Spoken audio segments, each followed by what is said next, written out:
Welcome to the May 20th edition of MSP Dispatch, your source for news, community events, and commentary in the MSP channel. Joined as always by my co-host, Tony Francisco. How you doing, Tony? Excellent, Ray. How are you doing on this amazing Friday? It's beautiful, it's sunny, and I'm in Orlando, the House of Mouse. Right after this episode, I will be going to Disney with my family and enjoying some fun rides, so I can't complain. Nice, nice. Well, I mean, that's a privilege. We literally live where everyone wants to vacation. So, good job. Absolutely. And before we get into the fun shenanigans of the House of Mouse, I think we have some news stories to cover. So let's get into the news.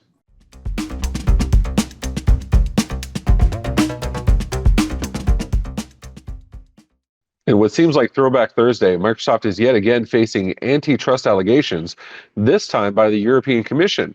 Cloud providers like OVH and Linode are complaining that Microsoft licensing makes it difficult to compete against Azure.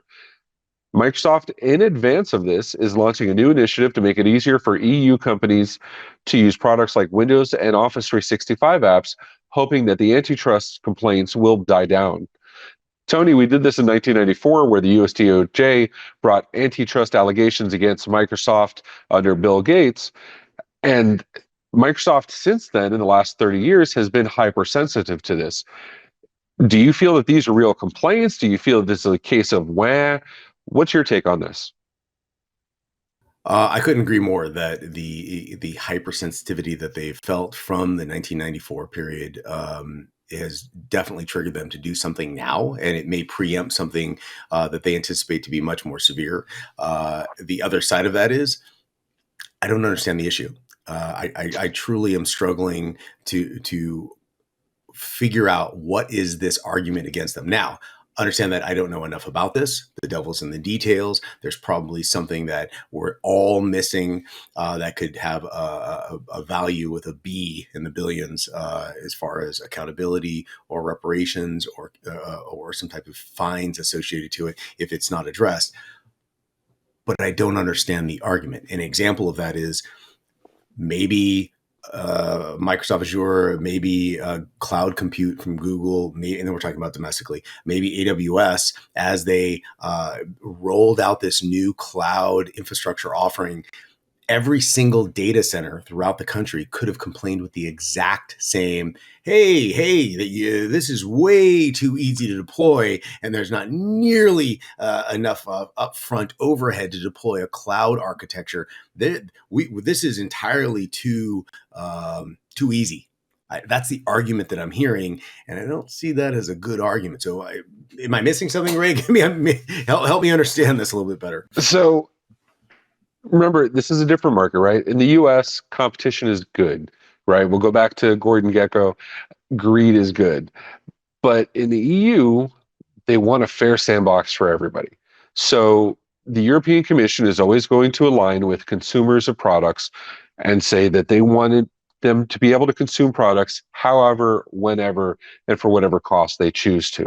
So the bar is very different for organizations in the EU than they are for us stateside. And I think that's part of the reason that we have such a hard time thinking, or aligning ourselves with the understanding of what's going on here.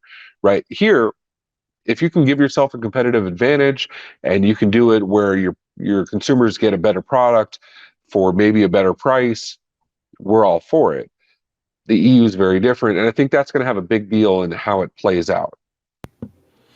I'm really interested. I'd love to know more about the details, but I think everyone can agree, for those that have a little long in the tooth, that Microsoft through that 1994 period, which, by the way, the 1996 period, I was with the Department of Justice. So I remember that in detail, that process, what was happening, and the penalties applied. It was a very new experience for everyone. And the best analogy or comparison can be brought up in breaking up the Ma Bell. If you remember those days, I'm really going back into the old school there, and trying to figure out, do we have to break up Microsoft? And then around that time is when Google started really proliferating.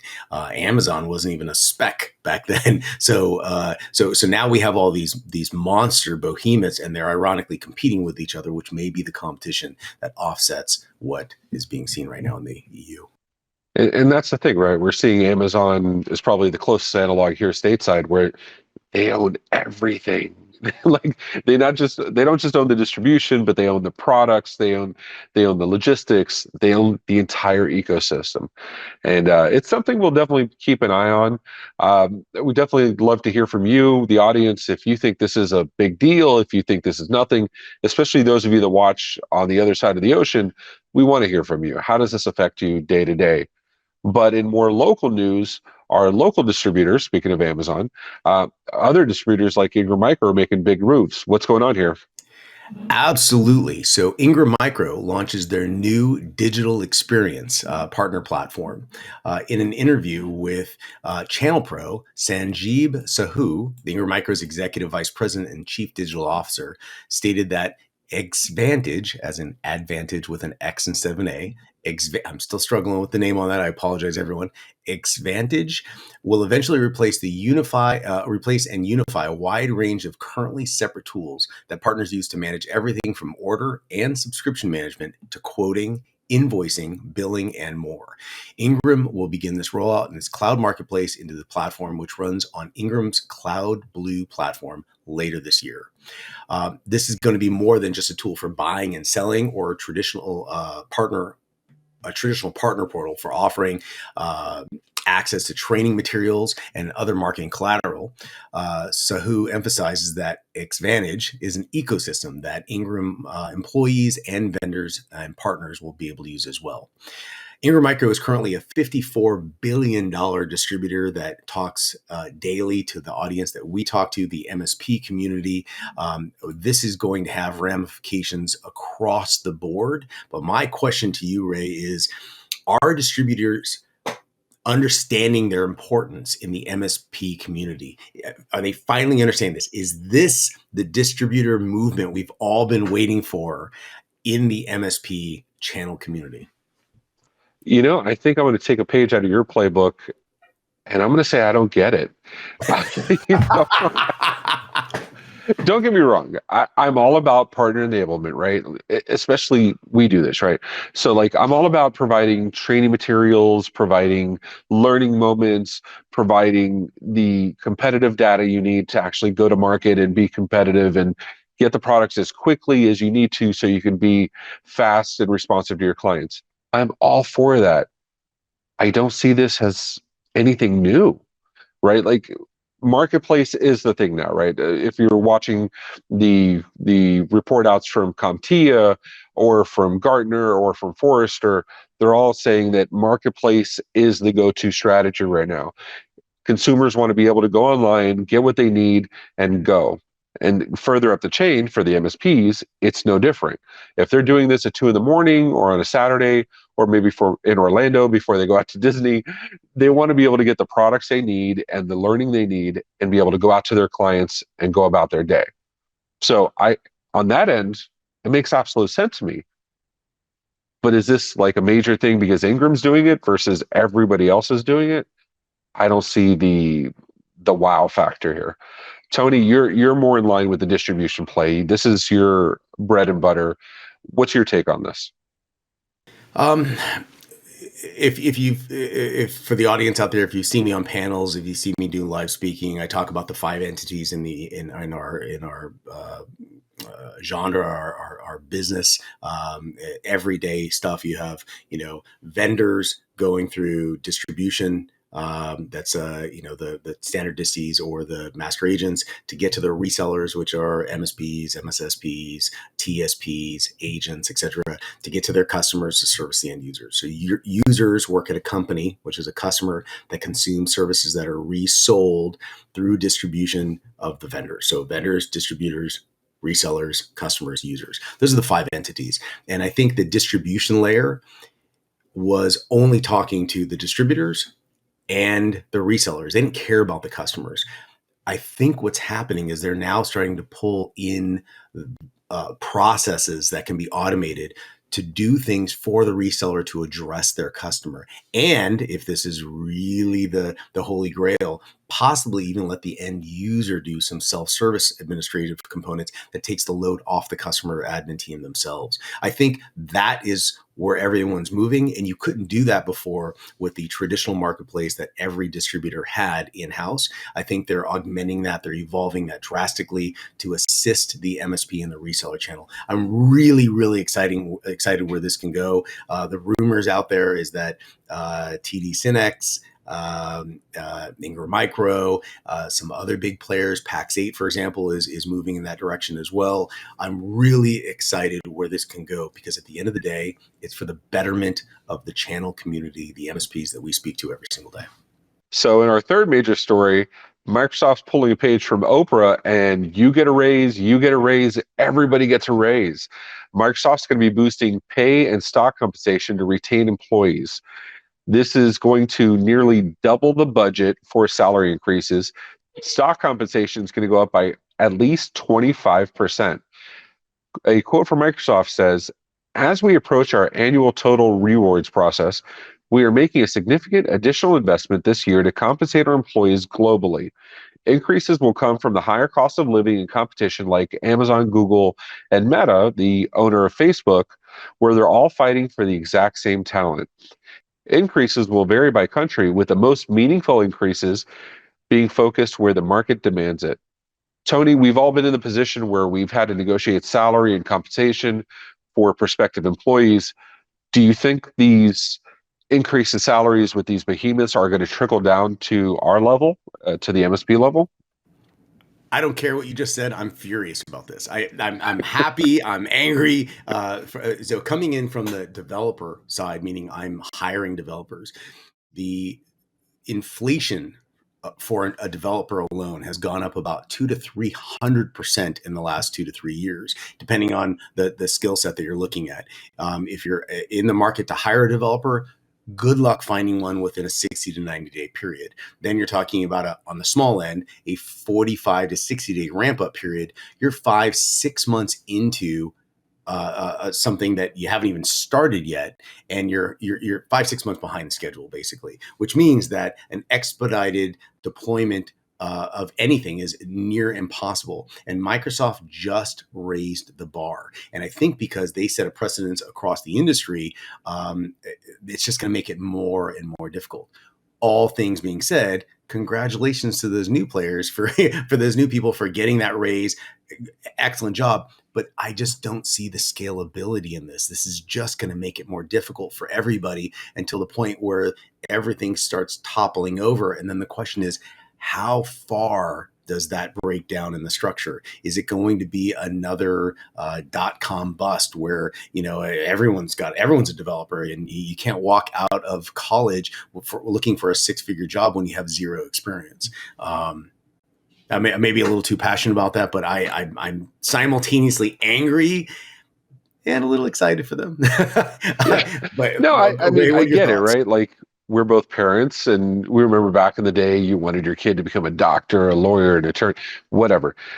And now it's like you want your kid to go through a boot camp with I'm not going to name any of the companies, but then go through a 16-week boot camp. And these boot camps are saying you can come out making $100,000 a year with zero experience. And that's not realistic. And we have these recruiters, you see them all the time on LinkedIn. I get offers all the time, which is weird. But you have these recruiters saying the best practice right now is the job bounce, right? Just go from job to job to job and get these major causing increases. The problem right there. That is part of the problem. Because I don't know about you, but when I look at prospective candidates, I look for people that have longevity. I'm not looking for a hopper. If they have 1 year between jobs, that's a red flag for me. No, and here's something that I say, and Ray, you're the same in the same exact boat. I've interviewed hundreds of people, a lot of them with large volumes of degrees, certifications, and that's great. I've interviewed very few people with a successful long history in what I'm looking for. And it doesn't matter if you have the degrees, it doesn't matter if you have the certifications. If you have a history, a successful history in what I am looking to address, that's the person I'm going to gravitate to. what's happening though is as we forget about the long, we're almost diluting that successful history component and replacing it for, hey, let's look at how many places I worked, and in theoretical terms, talk about the cross-pollination of the talent, and look at the salary that I have. Now give me more. Absolutely. We saw Google do this with, they increased it to what, $350,000 or something like that. And, I don't know. I don't know how this is sustainable. I, on one hand, I'm with you. Yay for developers. But on the other hand, I don't want my Amazon Prime subscription to keep going up. So, you know, speaking of Amazon, I think we have that in the notable mentions, right?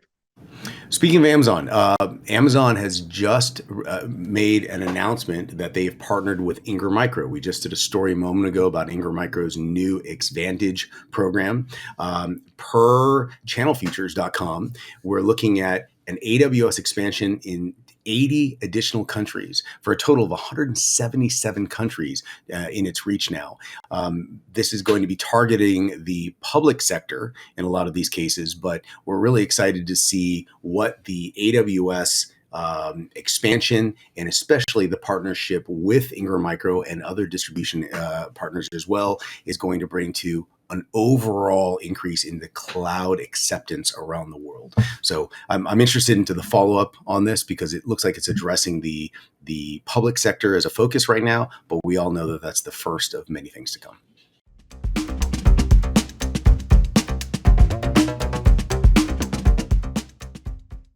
Tony, we got some cool stuff coming up, man. What's coming up? Yeah, let's jump into the new upcoming events. On the 24th, the MSP Dispatch is going to be presented by yours truly, Ray, and myself. Excited about that.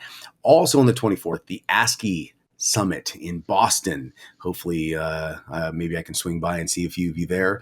On the 24th as well, we have the Practical Incident Response Planning hosted by Huntress, and we have immediately following that on the 24th, that's a packed day. Roaringly Easy Billing Reconciliation hosted by Gradient MSP and LionGuard. What an awesome partnership. On the 25th, the next day, if you weren't busy enough on the 24th, IT Nation Secure, the CTF competition. And on the 27th, MSP Dispatch weekly wrap up presented by Ray and Tony. That is a packed week. Well, thank you so much, Tony. If you're watching, we definitely want to hear from you, and hit us up at news@mspmedia.tv. Hit us up on socials or write in the comments. We definitely want to hear from you. Tony, thanks so much for your insight. I hope you have an awesome weekend. What do you got coming up, man? Just some household chores, catching up on stuff. It's not going to be in the amazing Disney World area that you're going to be in. So have a great time. And honestly, I just look forward to all the feedback that we get in the forums and in the chats. We really like that. Absolutely looking forward to it. Well, until next time, MMN family, take care of yourselves and each other. Take care, everyone.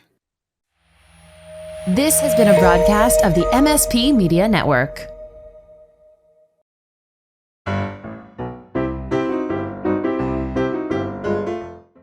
So in our third major story, more money for everybody if you work at Microsoft. So Microsoft's going to be boosting. Jesus. I don't need it from the peanut gallery. I see you guys. Marissa and Brandon are trying to ignore me. It's like the porns. The porns. All the porns. All the porns. All right.